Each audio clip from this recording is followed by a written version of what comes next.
La cultura egipcia tomó forma alrededor de una serie de templos religiosos, construidos en sitios cuidadosamente escogidos a lo largo del Nilo.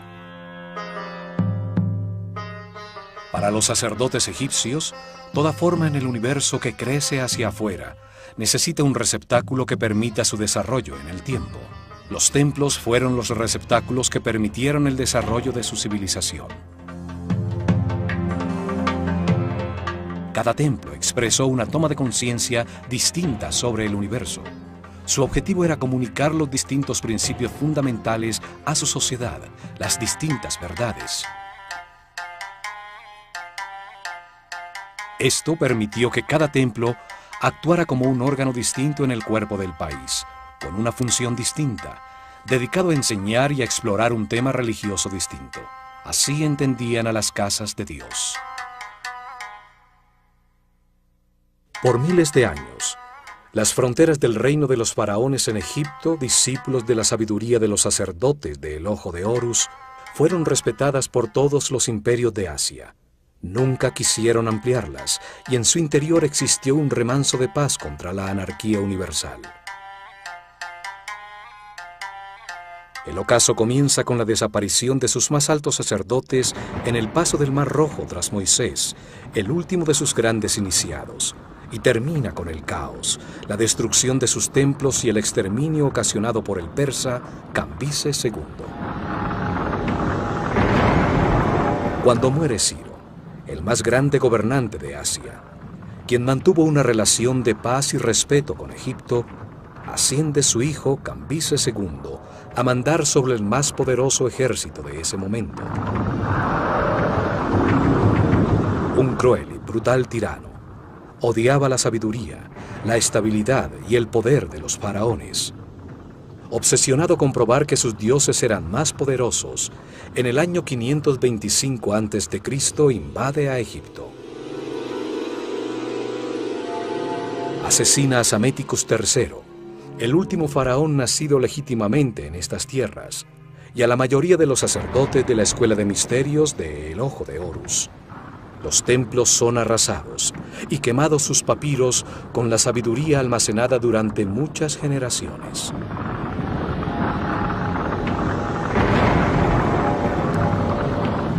El conocimiento se había convertido en oscuridad y la otrora sabiduría egipcia desaparece con sus altos sacerdotes.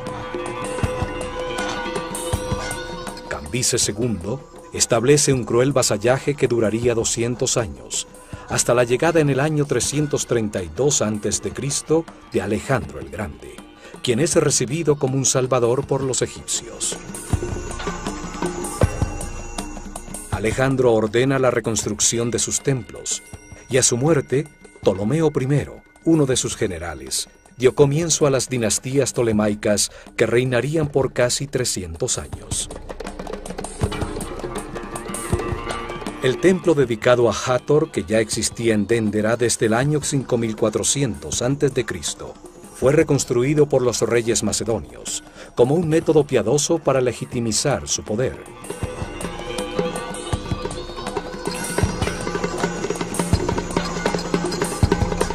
Hieroglifos en una de sus criptas subterráneas afirman que fue reconstruido siguiendo exactamente los antiguos planos y diseños realizados por el sabio Imhotep. El complejo religioso de Déndera está situado a los 26 grados norte de latitud. Allí comenzaba un antiguo camino que conduce al Mar Rojo. Un poco más al sur, posteriormente se construiría Tebas. En los albores de su civilización, en la noche estrellada de un solsticio de verano, en un terreno sobre el Nilo cuidadosamente escogido por su relación con las estrellas, se realizó una ceremonia llamada Putzer.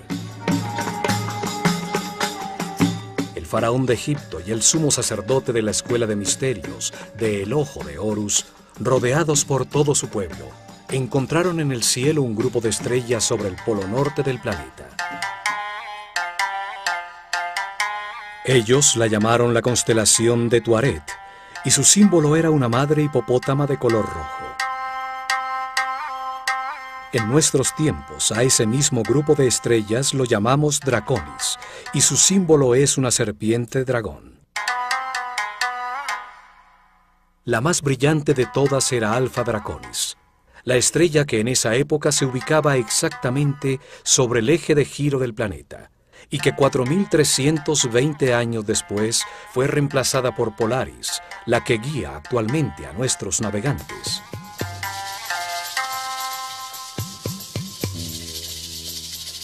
El avance del sistema solar en su giro alrededor del centro de la galaxia determina que durante ese ciclo de 25.920 años, 6 distintas estrellas brillen sobre el polo.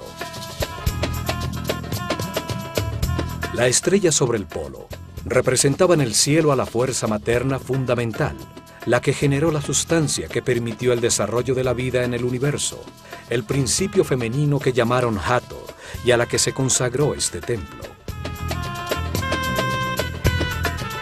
El faraón y el sumo sacerdote templaban una cuerda entre 2 estacas, orientándola exactamente hacia Alfa Draconis. La sacerdotisa del templo con un mazo de oro clavaba las estacas, definiendo así el eje del templo, la columna vertebral que luego organizó sus santuarios. Colocaron las piedras de las 4 esquinas que determinaron los límites del muro protector del complejo, una altísima muralla para mantener alejado el enemigo de la vida que deseaba perpetuarse eternamente.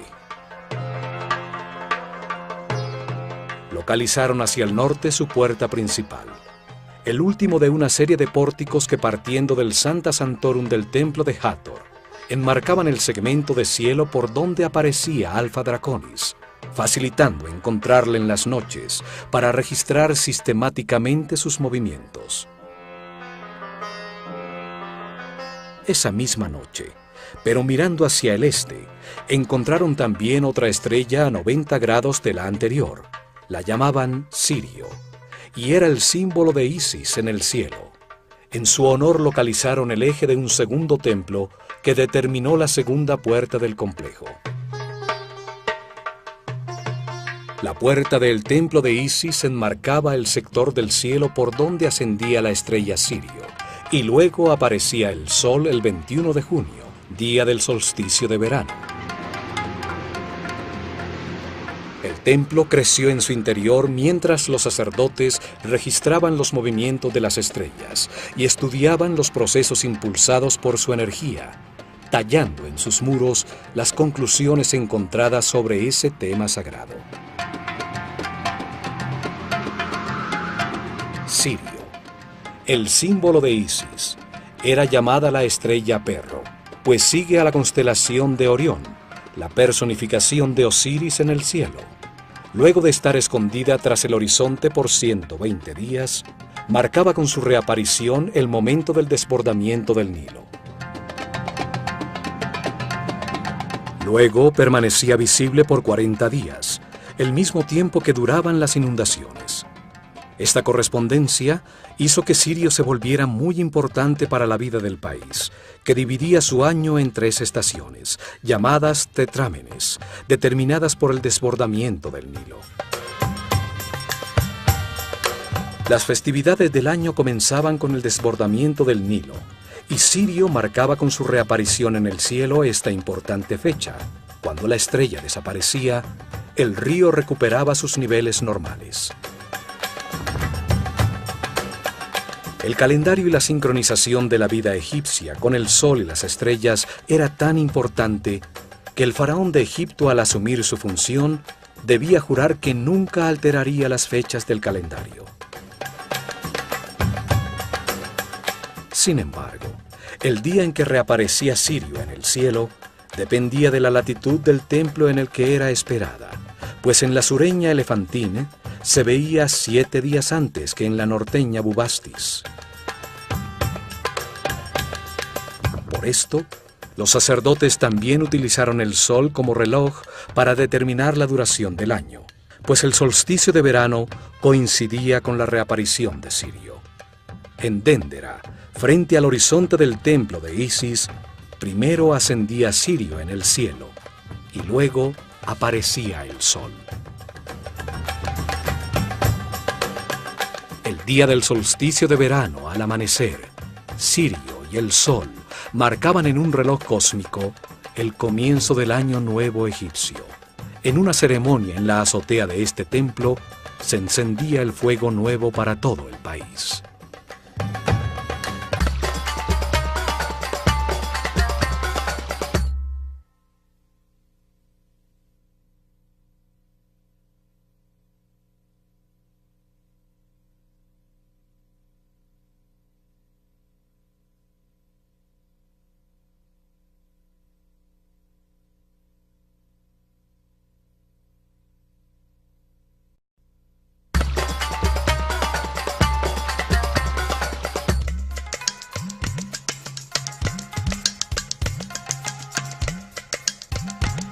Para entrar a Déndera, hay que atravesar una serie de construcciones realizadas por los romanos durante los reinos de los emperadores Trajano y Domitiano.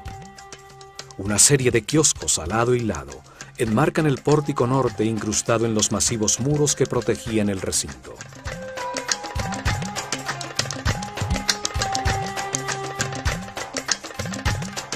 Al atravesar el pórtico aparece al fondo, con su eje principal orientado hacia el norte, la fachada con las 6 columnas jatóricas del imponente templo principal, dedicado al estudio de las estrellas.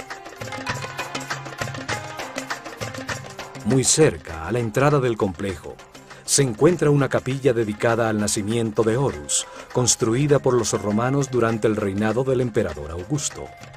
Allí se celebraba el momento de la iluminación, cuando Isis tiene simbólicamente el hijo de Osiris. En sus muros están talladas las escenas de amor de Isis y Osiris, el nacimiento y la presentación del niño, y la escena de este en la rueda de alfarería cuando Dios le da su forma material.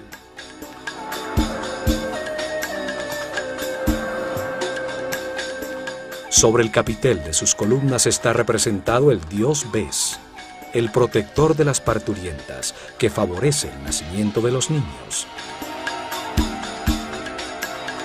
Al sur de esta capilla se encuentran las ruinas de una basílica cristiana construida en el siglo V después de Cristo, época en que fueron cuidadosamente destruidos en los muros de los templos los rostros de los personajes sagrados. Más cerca al templo principal quedan las ruinas de un sanatorio, donde eran hospedados los enfermos que acudían al templo de Hathor en busca de sanación. Los sacerdotes del templo utilizaban sus conocimientos de medicina para ayudar al pueblo en el plano material. Hathor, la fuerza femenina multiplicadora de la vida, era reverenciada como una figura compasiva. El pueblo atravesaba grandes distancias para orar en su templo, bañarse en sus piscinas sagradas y recibir las medicinas y cuidados que necesitaban. El complejo de Déndera podía albergar miles de personas, y en el interior de sus muros existieron otra serie de construcciones que albergaban panaderías, cervecerías, cocinas, almacenes, graneros, las habitaciones de los sacerdotes e iniciados en cientos de bóvedas parecidas a estas frente al Rameseno en Tebas. Alrededor de sus muros exteriores, el pueblo construyó sus casas, dando lugar a un polo de desarrollo bajo el cuidado de los guardianes del conocimiento, los sacerdotes del Ojo de Horus. El diseño de la fachada del templo de Hathor es distinto al del tradicional templo egipcio, pues sus columnas frontales están unidas hasta media altura por unos muros profusamente decorados.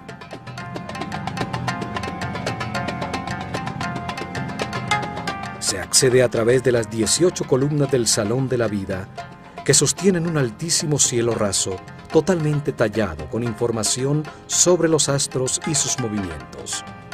La bóveda de los cielos, sostenida simbólicamente por las columnas de Hathor.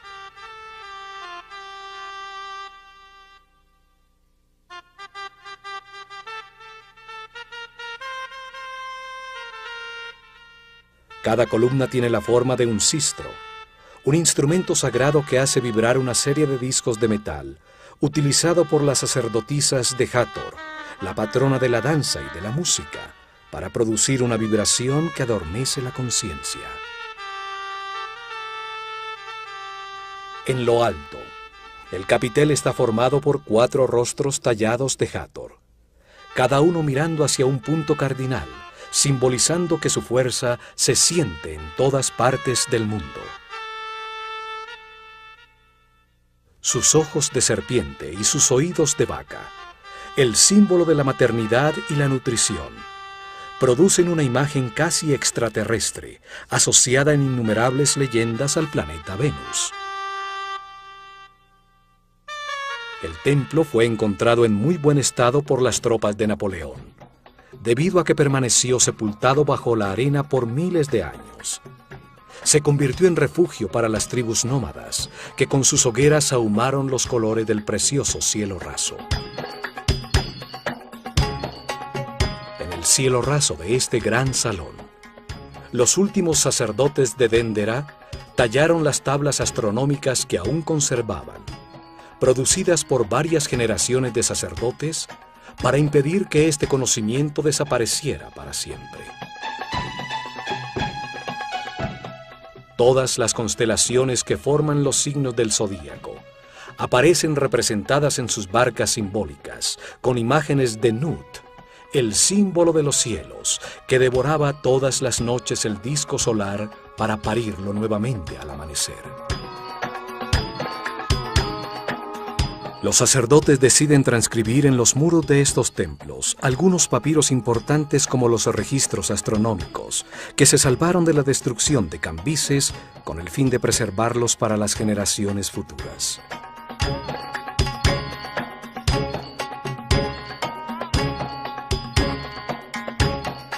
En este salón, llamado la Casa de la Vida, los escribas trabajaban en los papiros sagrados, los tratados teológicos, las oraciones de los rituales, las tablas del registro astronómico.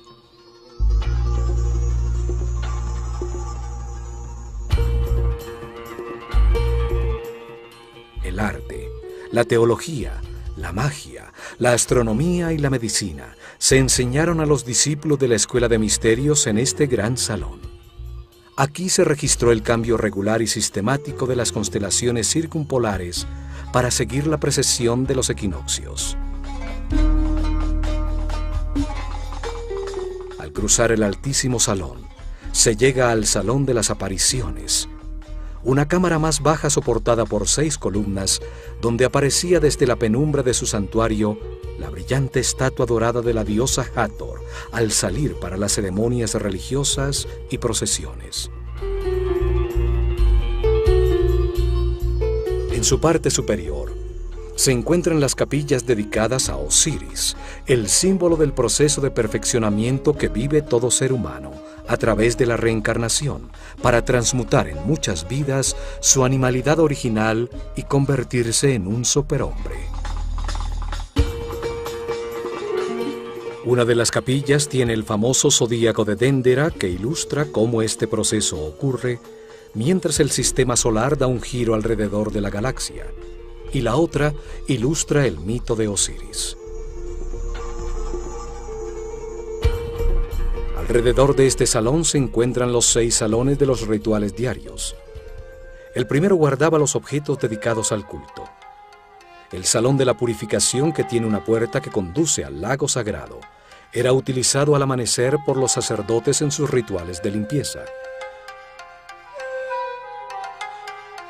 Los templos tenían un lago sagrado, excavado hasta llegar al nivel freático de la zona, forrado en piedra y con una serie de escaleras que permiten a los sacerdotes introducirse en el agua para purificarse antes de comenzar su servicio en el templo. En el siguiente se organizaban los oficios. Conducía al corredor de acceso a la escalera de caracol que llega a la azotea del templo, utilizada por las noches en los registros de la bóveda celeste. Del lado izquierdo, El salón del fondo comunicaba con el exterior para recibir las ofrendas que todos los días realizaba el pueblo creyente a sus guías espirituales. Las viandas y animales dedicados al sacrificio eran almacenadas y preparadas en las otras dos cámaras.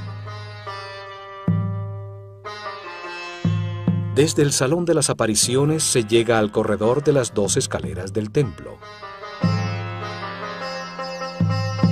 A la derecha, la simbólica escalera de caracol utilizada para subir la procesión con el santuario portable, la barca de oro con la figura de Hathor hasta la terraza a esperar la aparición del sol en el solsticio de verano. Simboliza a la escalera de la luz, cada vuelta o vida más arriba en la escala de la conciencia, la materia que se remonta hacia el espíritu.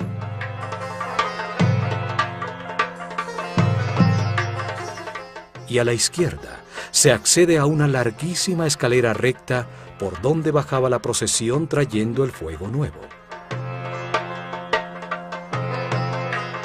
La recta escalera que simboliza el espíritu que desciende nuevamente a la tierra para condensarse en la materia, con el objeto de vivir experiencias que le permitan comprender el universo.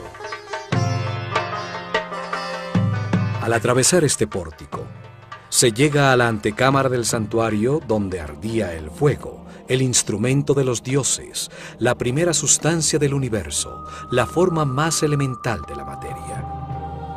Allí se realizaban las ofrendas a Hathor, el principio femenino gestor de la vida en el universo.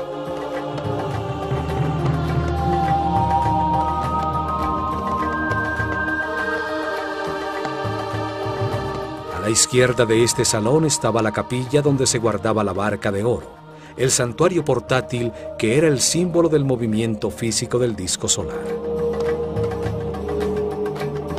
La barca de la vida era utilizada para llevar la figura de Hathor en una florida procesión. El día de luna nueva, el tercer mes de verano, en el Festival del Bello Encuentro, por el Nilo hasta el cercano templo de Horus en Edfu.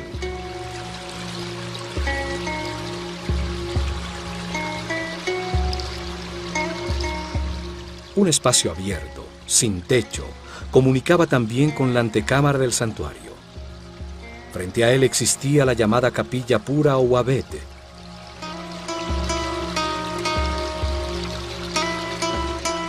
A este espacio abierto eran sacadas las figuras simbólicas para que renovaran sus fuerzas al recargarse con la energía del sol. A medida que entramos más profundamente, el templo se hace más oscuro, los techos más bajos y las puertas más estrechas. El piso se eleva para enmarcar claramente desde el santuario a la estrella Alfa Draconis sobre las cabezas de los asistentes a las ceremonias. Y por fin, en lo más profundo del templo, sobre su eje principal, se llegaba a su corazón, su espacio más sagrado, el hogar de Hathor, su figura de oro, la carne simbólica de los dioses, con sus ojos de piedras semipreciosas, permanecía cerrada en un pequeño tabernáculo. Aquí solo podían entrar el faraón y los más altos sacerdotes de la escuela de misterios del Ojo de Horus, después de una intensa ceremonia de purificación con agua.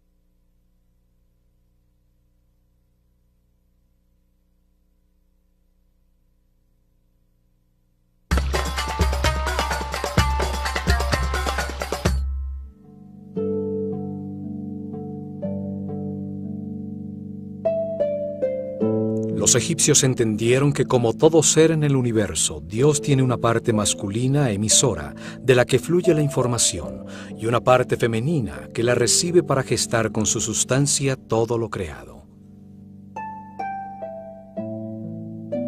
Al dios masculino le dieron 3 nombres.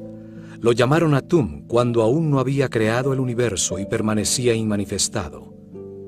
Lo llamaron Ta cuando organiza y crea el universo, las estrellas, los planetas y los reinos naturales sobre ellos. Y lo llamaron Amon-Ra cuando sobre toda la creación da lugar a la conciencia del hombre. De manera similar a su parte femenina, también le dieron 3 nombres.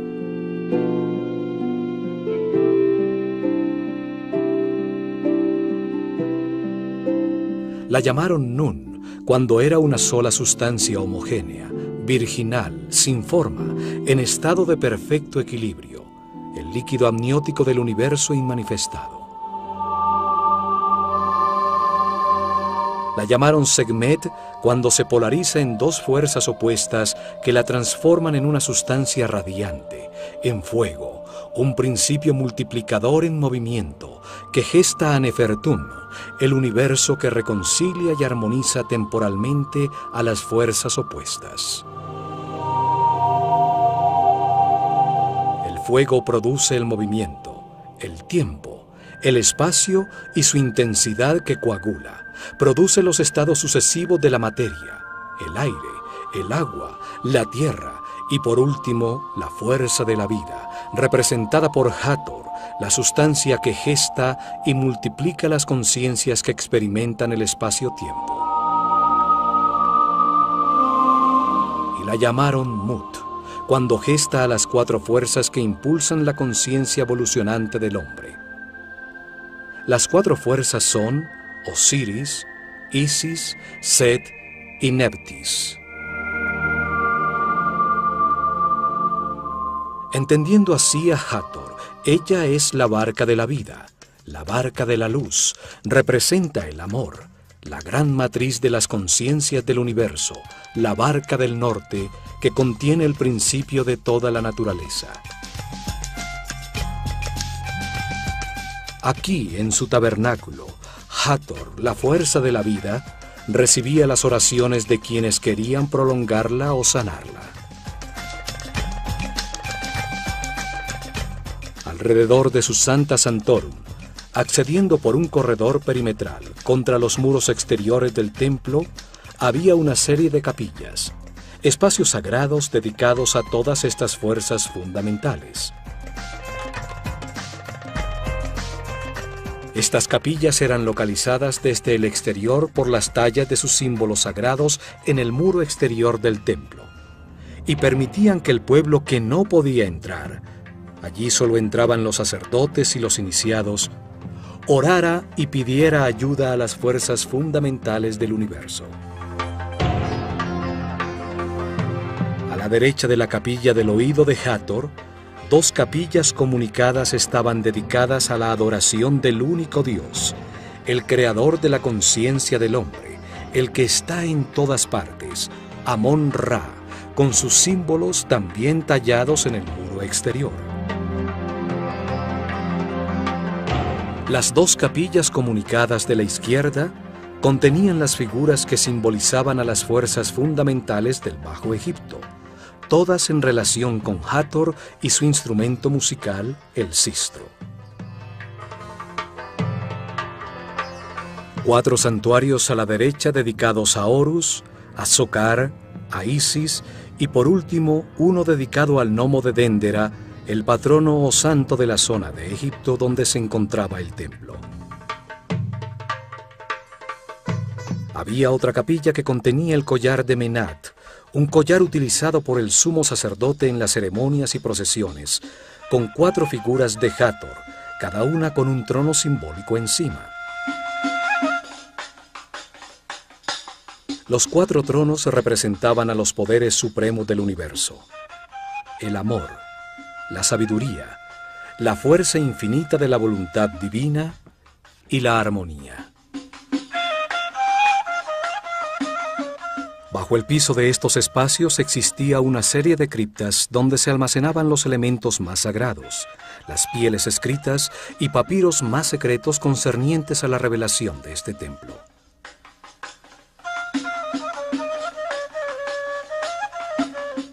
Esta cripta tiene unos misteriosos bajorrelieves de Horus que sostienen una especie de flor con una serpiente en su interior. Teorías científicas afirman que se trata de las lámparas que pudieron utilizar para iluminar sus cámaras y construcciones bajo tierra.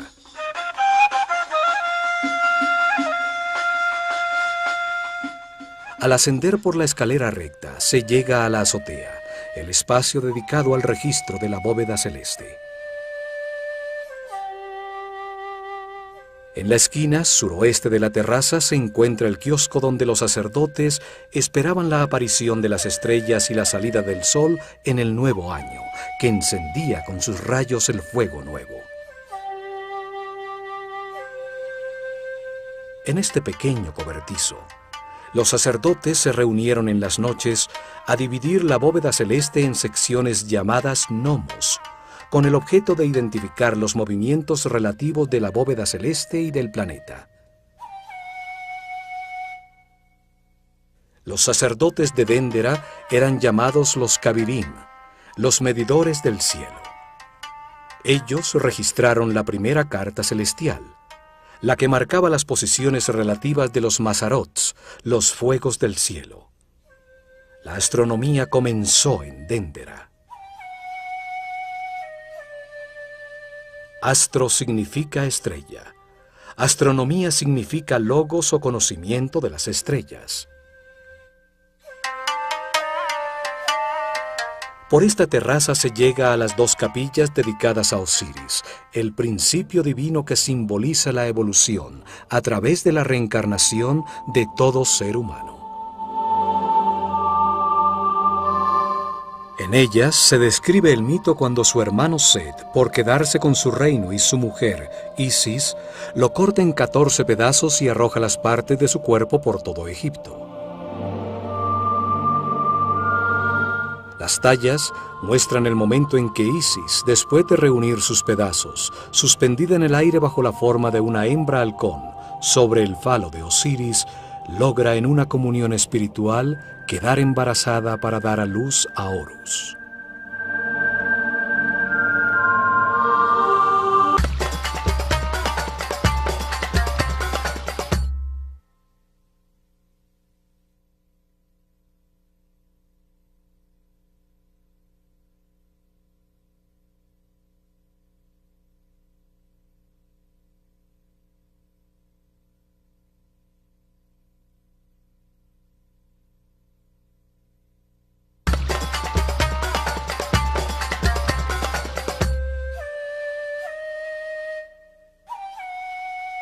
En el cielo raso de la segunda capilla se encuentra el llamado zodíaco de Dendera, una inmensa losa de piedra con una talla de la bóveda celeste alrededor del polo norte, como se veía en el año 700 a.C.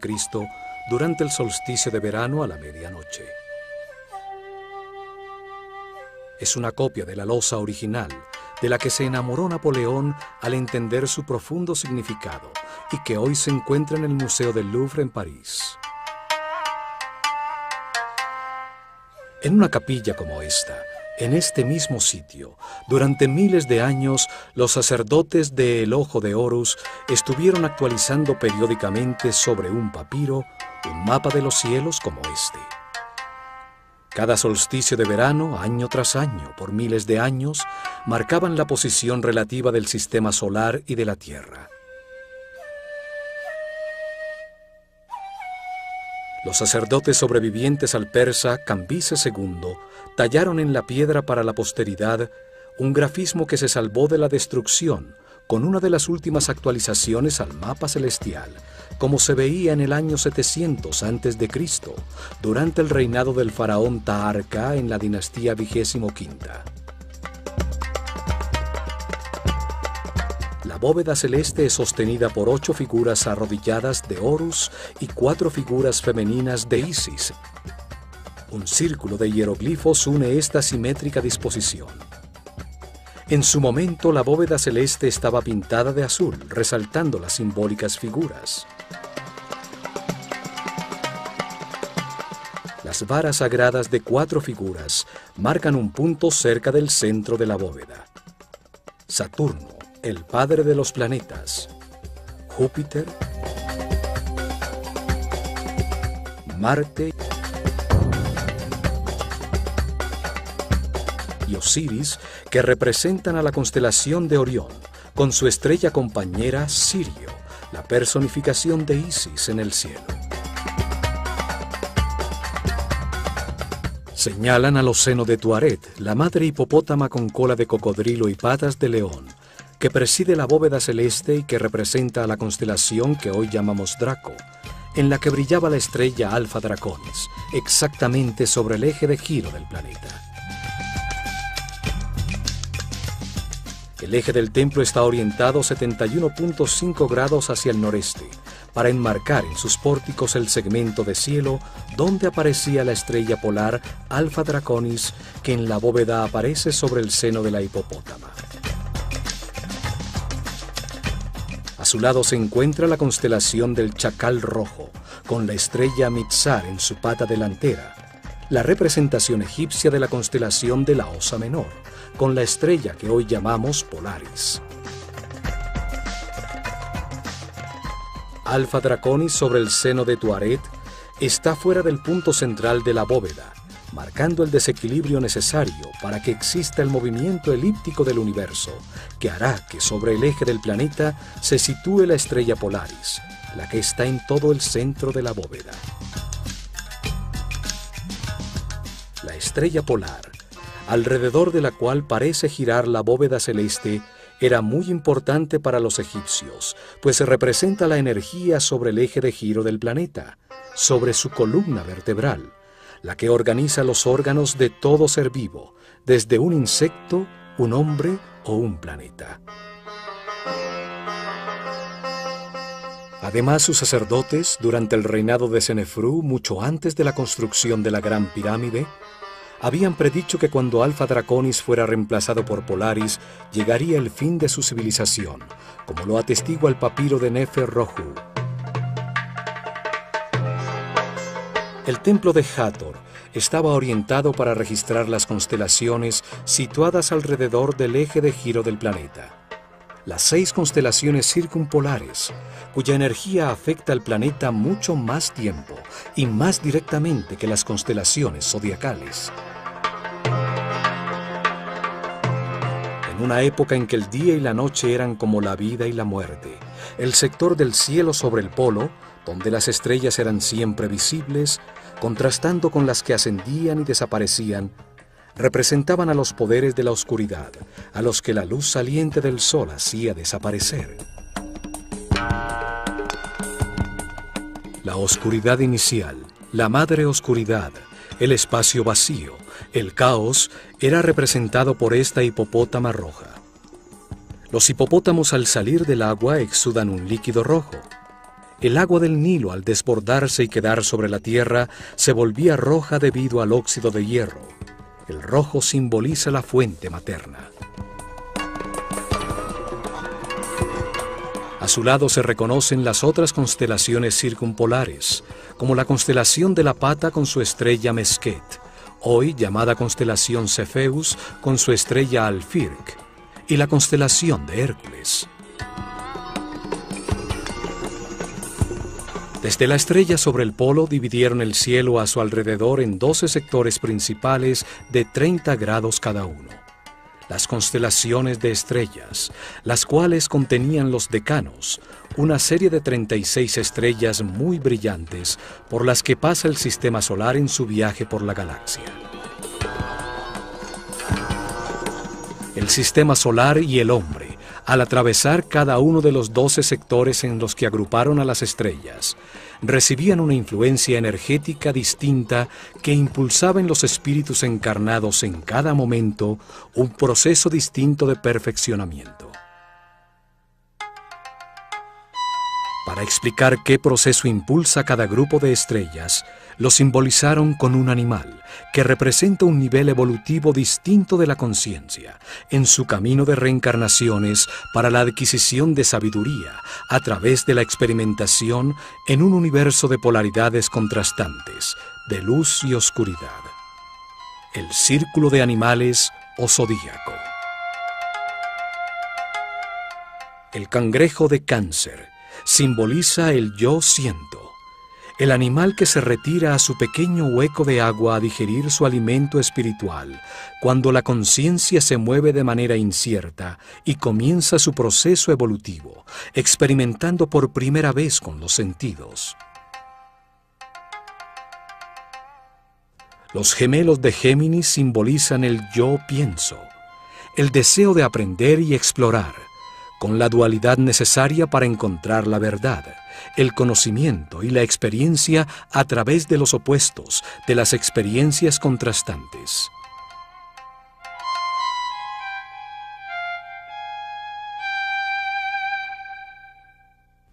El toro de Tauro despierta la maternidad de las hembras, impulsa los procesos con el yo tengo, las posesiones materiales, la raíz que permite a la tierra recibir el poder de la vida para dar semilla, la fertilidad.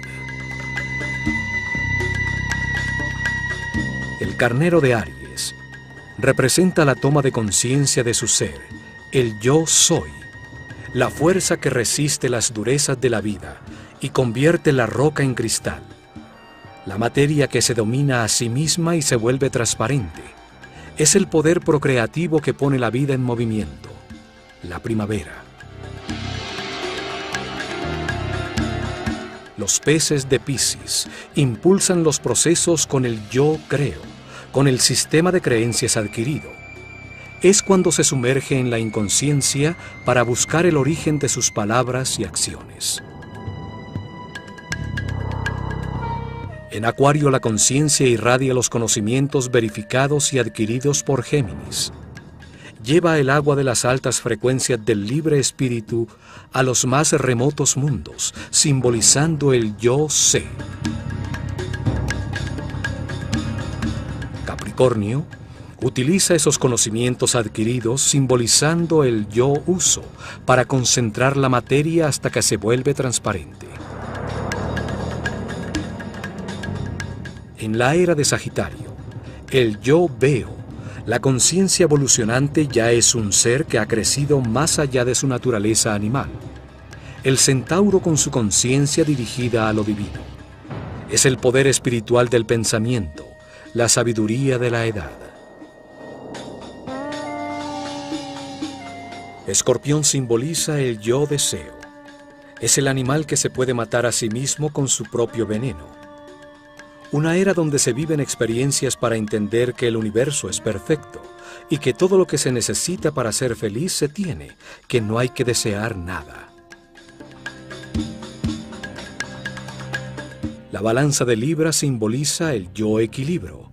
Se aprende a ceder, a ser elástico ante todas las situaciones de la vida, para lograr la armonía. Todas las experiencias son medidas, se conserva solo lo valioso. Virgo simboliza yo analizo. Es cuando se recoge la cosecha, la maternidad del universo, y se viven procesos para aprender a no reaccionar, a pensar antes de hablar.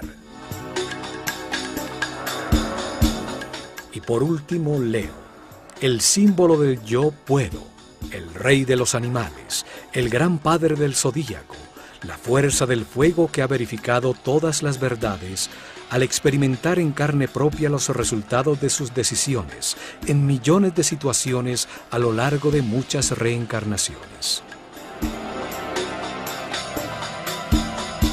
En este punto, el hombre deja de identificarse con sus instintos animales. Su conciencia deja de ser un establo donde viven sus pasiones descontroladas. Abandona el círculo de los animales. Leo se proyecta sobre Cáncer, la puerta a la siguiente escala del universo, donde como guía de los procesos de otras conciencias se experimentarán situaciones de más responsabilidad para continuar en el camino de perfeccionamiento de regreso a Dios.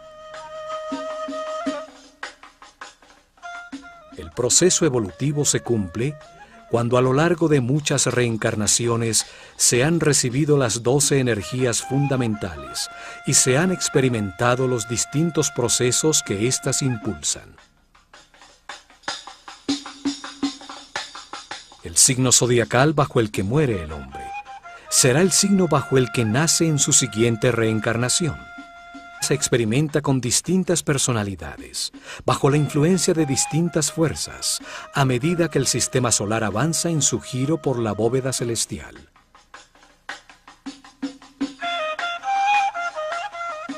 Hoy conocemos este giro con el nombre de precesión de los equinoccios, pero no entendemos su profundo significado en nuestro propio proceso evolutivo. Para Occidente no existe el perfeccionamiento espiritual como un proceso de muchas reencarnaciones. Este mapa celestial prueba los conocimientos astronómicos y filosóficos de los sacerdotes de la escuela del Ojo de Horus, y que entendieron la vida en el universo como un proceso diseñado por Dios para convertir un animal ignorante en un superhombre sabio. Subiendo por una escalera de peldaños en cantilever contra un muro profusamente tallado con hieroglifos, se asciende a la terraza superior del templo. Allí aún se conservan las hendiduras que soportaban los instrumentos utilizados por los sacerdotes para registrar adecuadamente los movimientos de los astros. El templo de Hathor registraba los movimientos de las estrellas polares y allí siguieron el cambio de Alfa Draconis, que en el año 4320 a.C. brillaba sobre el polo norte por Polaris, la estrella que hoy guía a nuestros navegantes. En esta terraza, en muchos solsticios de verano, se realizaron las ceremonias para recibir el Año Nuevo egipcio, cuando la barca de Hathor, el principio multiplicador de las conciencias que vienen a experimentar en el espacio-tiempo, subía a la azotea. Allí, los primeros rayos del sol, que anunció Sirio al reaparecer en el horizonte, prendían el fuego nuevo, la fuerza que puso en movimiento al universo, generando un sitio donde la conciencia aprendiera el significado del amor, gracias a la existencia del miedo.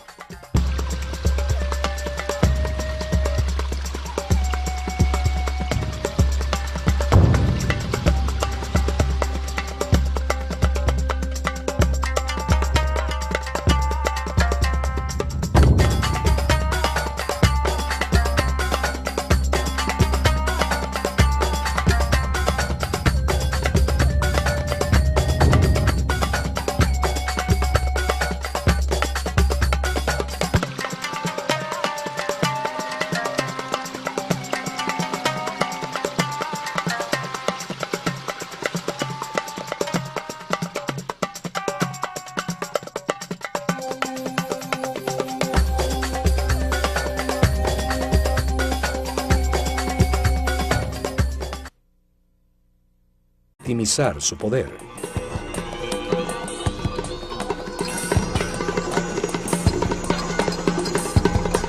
Hieroglifos en una de sus criptas subterráneas afirman que fue reconstruido siguiendo exactamente los antiguos planos y diseños realizados por el sabio Imhotep. El complejo religioso de Dendera está situado a los 26 grados norte de latitud. Allí comenzaba un antiguo camino que conduce al Mar Rojo. Un poco más al sur, posteriormente se construiría Tebas. En los albores de su civilización, en la noche estrellada de un solsticio de verano, en un terreno sobre el Nilo cuidadosamente escogido por su relación con las estrellas, se realizó una ceremonia llamada Putzer. El faraón de Egipto y el sumo sacerdote de la escuela de misterios del Ojo de Horus, rodeados por todo su pueblo, encontraron en el cielo un grupo de estrellas sobre el polo norte del planeta. Ellos la llamaron la constelación de Tuaret, y su símbolo era una madre hipopótama de color rojo. En nuestros tiempos, a ese mismo grupo de estrellas lo llamamos Draconis, y su símbolo es una serpiente dragón. La más brillante de todas era Alfa Draconis, la estrella que en esa época se ubicaba exactamente sobre el eje de giro del planeta, y que 4.320 años después fue reemplazada por Polaris, la que guía actualmente a nuestros navegantes.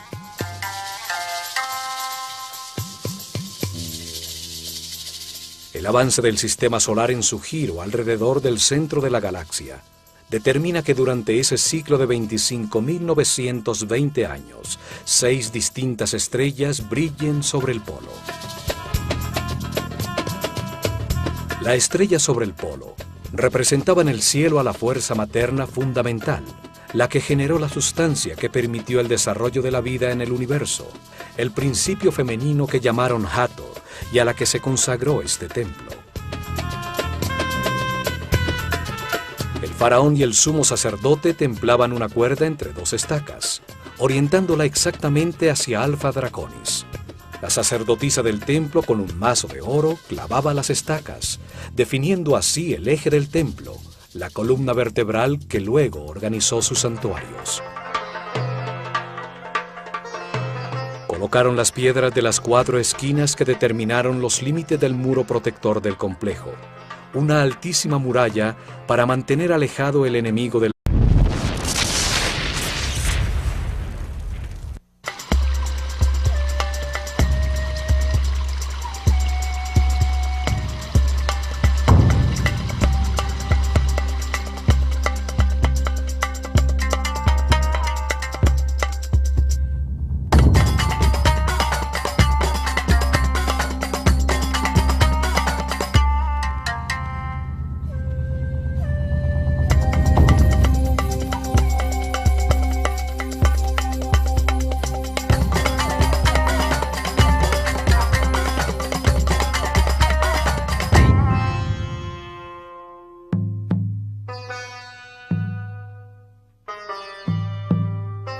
La cultura egipcia tomó forma alrededor de una serie de templos religiosos, construidos en sitios cuidadosamente escogidos a lo largo del Nilo.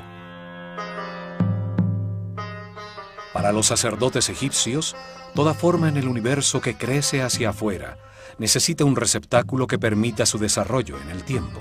Los templos fueron los receptáculos que permitieron el desarrollo de su civilización. Cada templo expresó una toma de conciencia distinta sobre el universo. Su objetivo era comunicar los distintos principios fundamentales a su sociedad, las distintas verdades. Esto permitió que cada templo actuara como un órgano distinto en el cuerpo del país, con una función distinta, dedicado a enseñar y a explorar un tema religioso distinto. Así entendían a las casas de Dios. Por miles de años, las fronteras del reino de los faraones en Egipto, discípulos de la sabiduría de los sacerdotes del Ojo de Horus, fueron respetadas por todos los imperios de Asia. Nunca quisieron ampliarlas, y en su interior existió un remanso de paz contra la anarquía universal. El ocaso comienza con la desaparición de sus más altos sacerdotes en el paso del Mar Rojo tras Moisés, el último de sus grandes iniciados, y termina con el caos, la destrucción de sus templos y el exterminio ocasionado por el persa Cambises II. Cuando muere Ciro, el más grande gobernante de Asia, quien mantuvo una relación de paz y respeto con Egipto, asciende su hijo Cambises II a mandar sobre el más poderoso ejército de ese momento. Un cruel y brutal tirano, odiaba la sabiduría, la estabilidad y el poder de los faraones. Obsesionado con probar que sus dioses eran más poderosos, en el año 525 a.C. invade a Egipto. Asesina a Psaméticus III, el último faraón nacido legítimamente en estas tierras, y a la mayoría de los sacerdotes de la Escuela de Misterios de El Ojo de Horus. Los templos son arrasados y quemados sus papiros con la sabiduría almacenada durante muchas generaciones.